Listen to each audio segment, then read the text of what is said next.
Hi everyone, welcome back to my channel. So today I wanted to talk about alternative medicine red flags. So I just want to preface this by saying that I'm not against alternative medicine.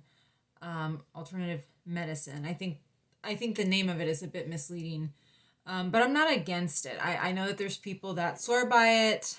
For example, like acupuncture. Some people really enjoy essential oils. They say that it helps them to sleep. I'm not against it. What I'm against is the fact that it's marketed as something very safe, and safe and effective, because a lot of these things are not safe. Um, Effective, there really aren't any studies because they're not very well studied. But I think people need to take as much care when they're doing something, or when they're going to do something in the alternative medicine realm. You need to be as careful as anything in the conventional Western medicine realm. So alternative medicine, I guess for the purpose of this video, what I consider alternative medicine is like your essential oils, your ozone therapy, chelation, um you know uh these sort of unproven, I guess. For example, like the having your dental fillings removed, that's also in the realm of alternative medicine, because conventional medicine doesn't believe that there really is much of a danger with the mercury in your fillings, but alternative medicine believes that it could be a cause of a lot of systemic issues. So it's the stuff that just isn't mainstream. Now, I'm fortunate that I have an integrative doctor that has considered both sides, both types of, I guess, like homeopathic and conventional medicine. But she actually hasn't recommended a lot of these to me either. So I kind of, you know, base a lot of what I've done on her recommendations. And she's open to a lot of things. So, you know, anyways. Um, but there are red flags. And as I've been, as I've explored alternative medicine, I have picked up on a few red flags, things that, if you see a practitioner doing something or saying something, um, or even just the general vibe of the practitioner, you can tell that they may not be doing these things in good faith. So, um, I had a situation with a chiropractor, which chiropractors are big on alternative medicine. I believe that chiropractic is alternative medicine, although I know there are people that have their opinions about that. But many, many years ago, before I received any diagnosis, I was already getting pretty sick, but this was before I had received any diagnosis. I saw a chiropractor for the first time, and she did I had never done chiropractic. I had musculoskeletal issues, um, or at least that's what I thought. And so I thought, hey, a chiropractor would probably be the person for me to go to.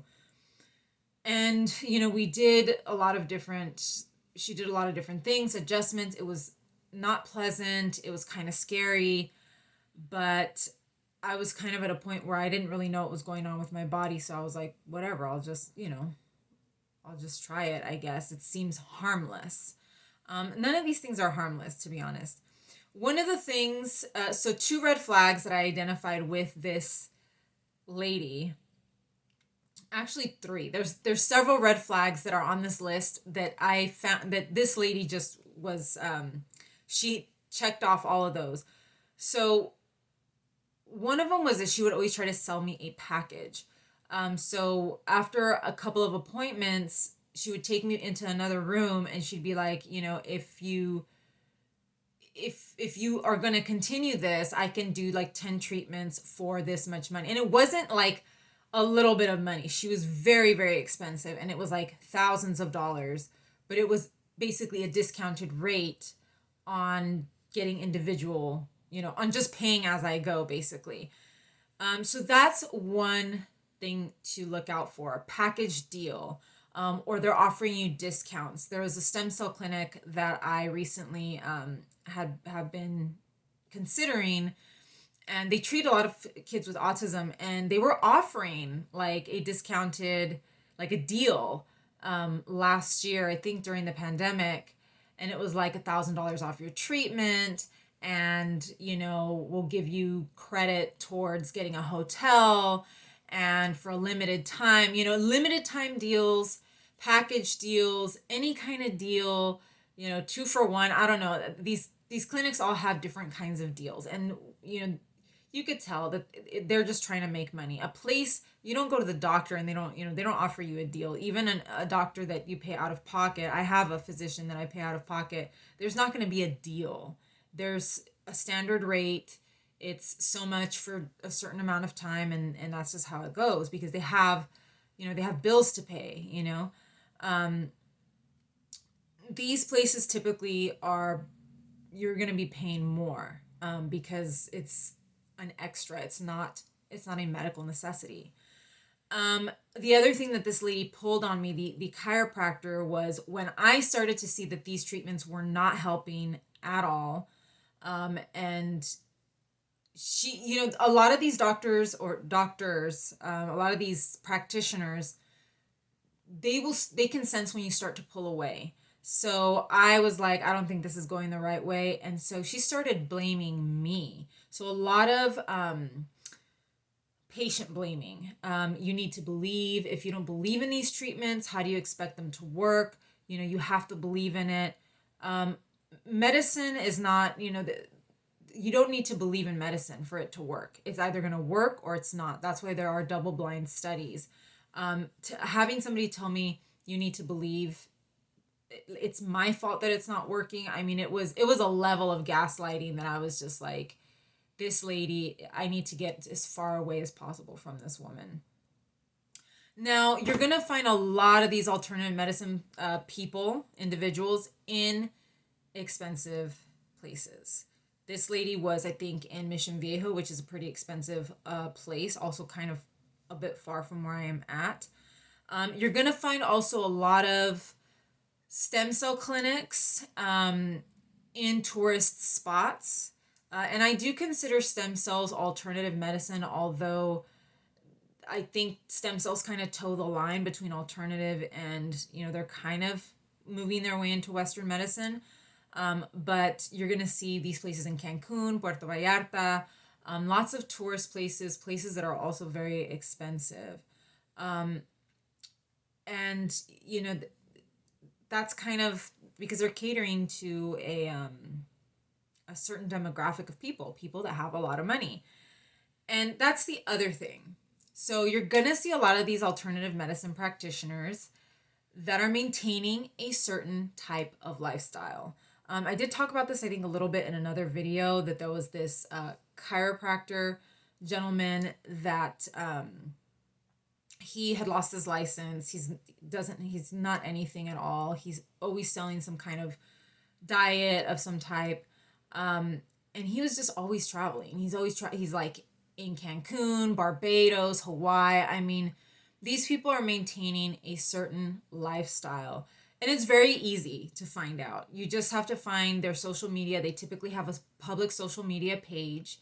And you just go there and you see that they're all over the place. They're traveling and they're living their best life at your expense. So that is definitely a pretty solid red flag.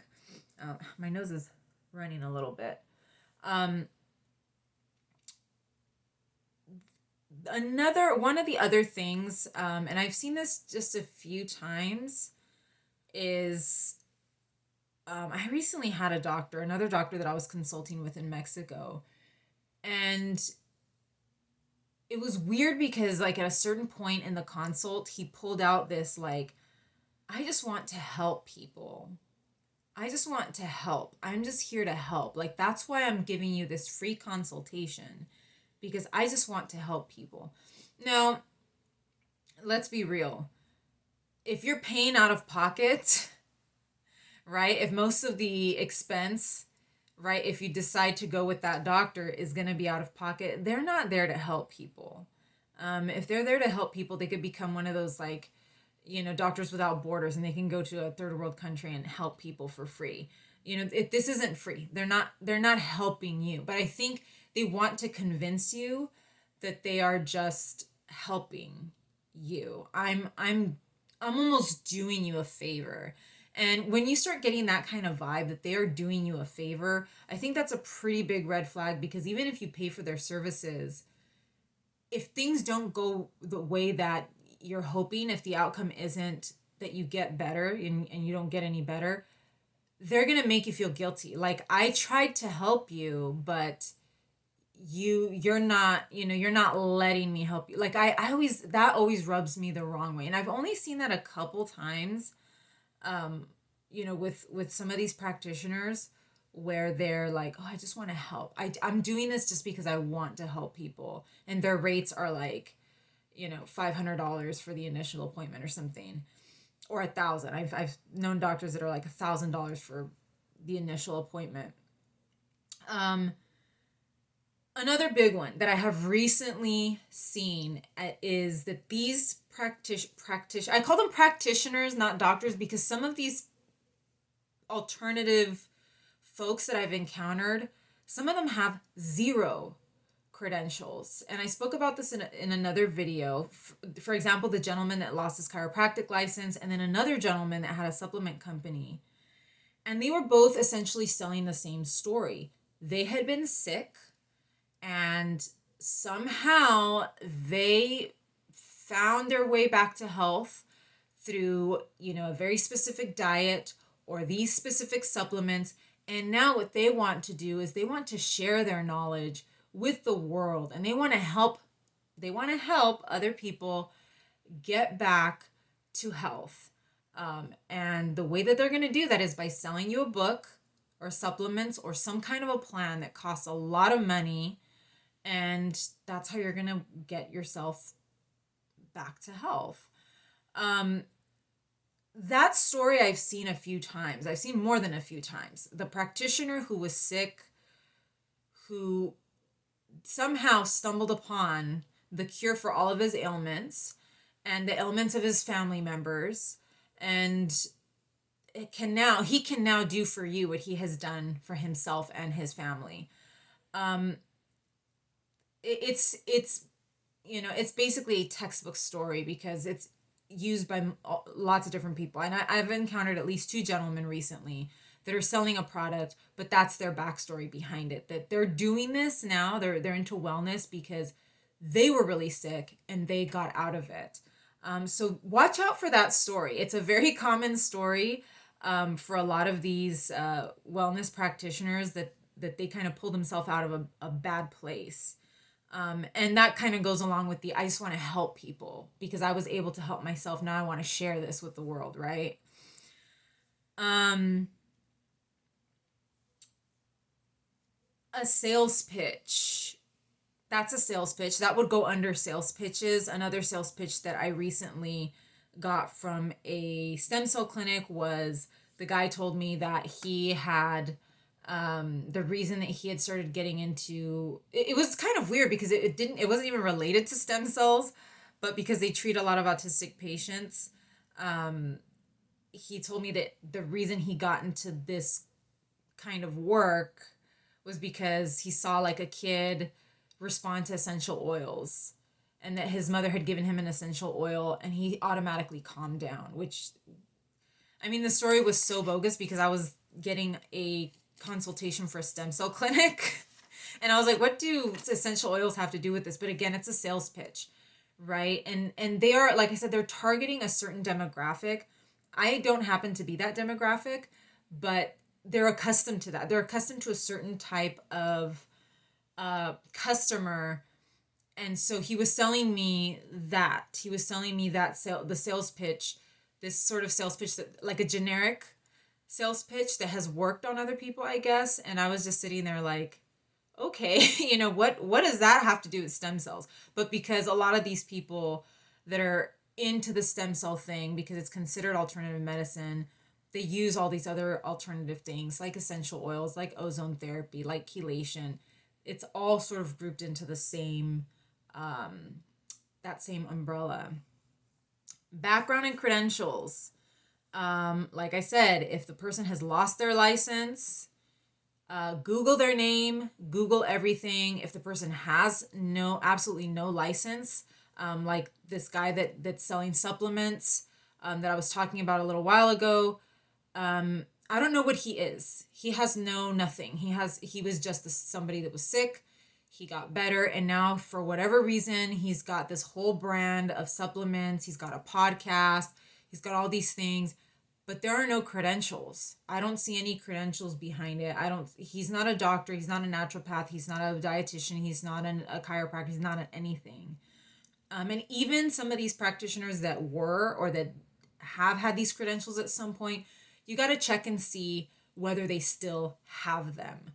There's a couple of people in the stem cell field or the stem cell industry. You're going to find this. I feel like I've seen this more than once.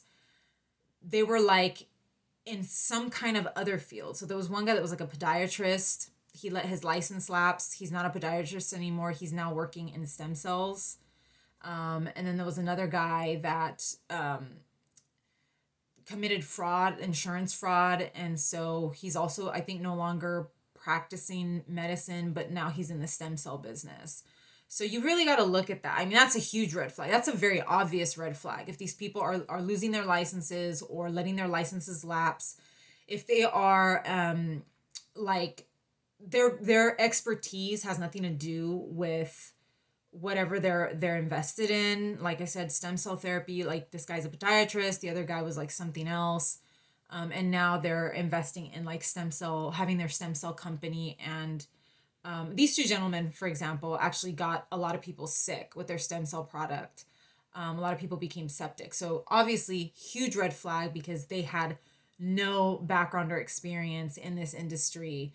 And I mean, that's what happens when you don't know what you're doing. Who do they associate with? Again, you might come across that stem cell company and not know that, you'll see the names of these two men, but you have to Google them and look them up. And a lot of times you will find that, the chain of, association goes even further. I found those two gentlemen through another gentleman, through a researcher, a stem cell researcher. So you kind of have to keep Googling and see, are they associating with people that are legit or people that are trustworthy, or are they, do they seem to just be constantly associating with frauds or other people that have had legal issues? And this last one this is the first time that this has happened to me recently. And I'm sure there are a ton more red flags, but these are the ones that I've been dealing with most recently. So it was a clinic out here in California, and they actually do stem cells or stem cell infusions or something, which is illegal. So number one, if they're doing illegal things, obvious red flag. But apparently, and I called out of curiosity to kind of get a consult, because I was like, that's illegal. You can't do any kind of stem cell therapy here in the US. And I spoke to the, I guess, like receptionist, office manager, and she talked to me for a while. And I was like, cool, I'm going to talk to my doctor and I'll let her know. And then she kept calling me. And I talked to her a second time, and I was like, okay, maybe she had just forgotten that she had spoken with me already. And I was like, okay, she just forgot. And then she called me again. And then she called me again. And I finally figured out from the area code, I was like, I'm not answering the phone anymore, because that's definitely sketchy. If they are hounding you, most stem cell clinics that I have done consults with, they might follow up once, or they'll send you an email saying like, oh, did somebody do a consult with you already? And then you just say yes, and they're like, okay, cool. But they shouldn't be hounding you. They shouldn't call you maybe more than once to follow up. Or unless you're following up with them, they probably shouldn't be like bugging you about it. That's how you know that they're just there for the money. They're there to get your business. And again, if they're doing something illegal in the US, I mean, you know, you don't want to get into it like that. One other one too, just the last one is if they don't let you kind of think about your decision, if they want to start things right away, for example, in Mexico, they'll write you a medical necessity letter so you don't even have to get your passport. I had a dentist recently tell me like, hey, we can start the work to get your fillings out. Like, let's just do it. Let's just start now if you want. And I was like, no, like I can't. Any kind of pressure is really not good, because like I said, a lot of these therapies are dangerous. I don't care what anybody says. A lot of these therapies are dangerous. You don't want to just jump into it. You want to really think about it. Like I said, I've been considering stem cells. It's something I've been curious about for years, and it's only until now that I'm really starting to consider it, but it's still going to take me months to make a final decision and to pick a clinic, because, it is a very dangerous, it can get very dangerous. So if you feel pressure, if you feel any kind of weirdness, discomfort, like they're just, guilting you or whatever, then I would run as far as you can. Those are the ones that I've noticed. If you have any that you've noticed, I'm sure there are so many more on this list. And this was a pretty long list for me, but if you've noticed any more, please leave them in the comments. This is very, very helpful for those of us that are starting to kind of explore alternative medicine, again, medicine. And we really need to be more realistic, because there are people that are just like, Western medicine sucks, alternative medicine is where it's at, and it doesn't work that way. It's very dangerous. Both can be very dangerous. So let's help each other out. Leave in the comments any red flags that you have, that you've seen in your experiences with alternative treatments. Please like and subscribe, and I will see you guys again soon. Take care.